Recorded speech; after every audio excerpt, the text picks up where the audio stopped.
want to talk about the trader mindset and knowing yourself. This is a huge part of crypto education, is knowing your own tendencies. In crypto, it's emotional and it's volatile. There's going to be feelings of euphoria and feelings of depression. You have to know what tendencies you have to prevent yourself from being a bad trader. Now remember this, knowing your tendencies and doing something about it are two totally different things. Today, we're just talking about knowing yourself. Are you the type of trader who's going to get emotional and chase losses? Or are you the kind of trader that once you take a loss is not going to want to trade for 6 more months? You need to understand the way that you lose when you lose. Most of the time, you're going to tend to skew to lose one way or the other. Either you're bearish or bullish. Either you take profits too much or you don't take them at all. There's usually giant volatility even within your own mindset sometimes.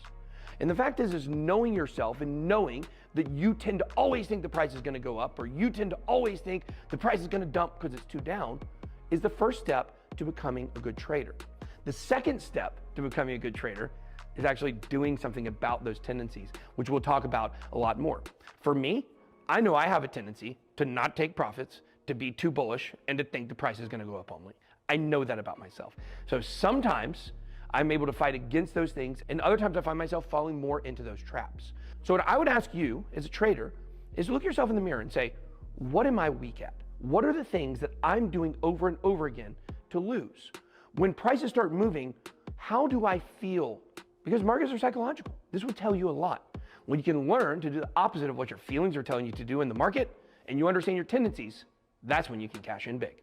If you guys want to know more about crypto adoption and crypto education, make sure to head on over to joinbencoin.com. Now, back to the show.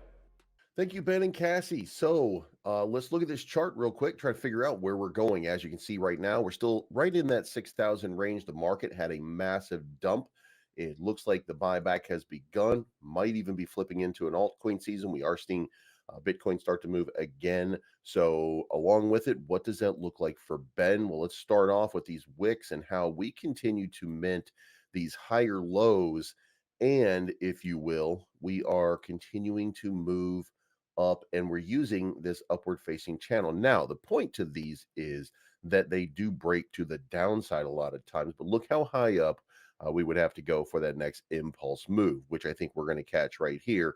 And now we've got a much bigger trajectory into 4 zeros 16, I want to say 4 zeros 15, somewhere around there, coming in towards one of these highs at 19. So it looks like there's a big move getting ready to come.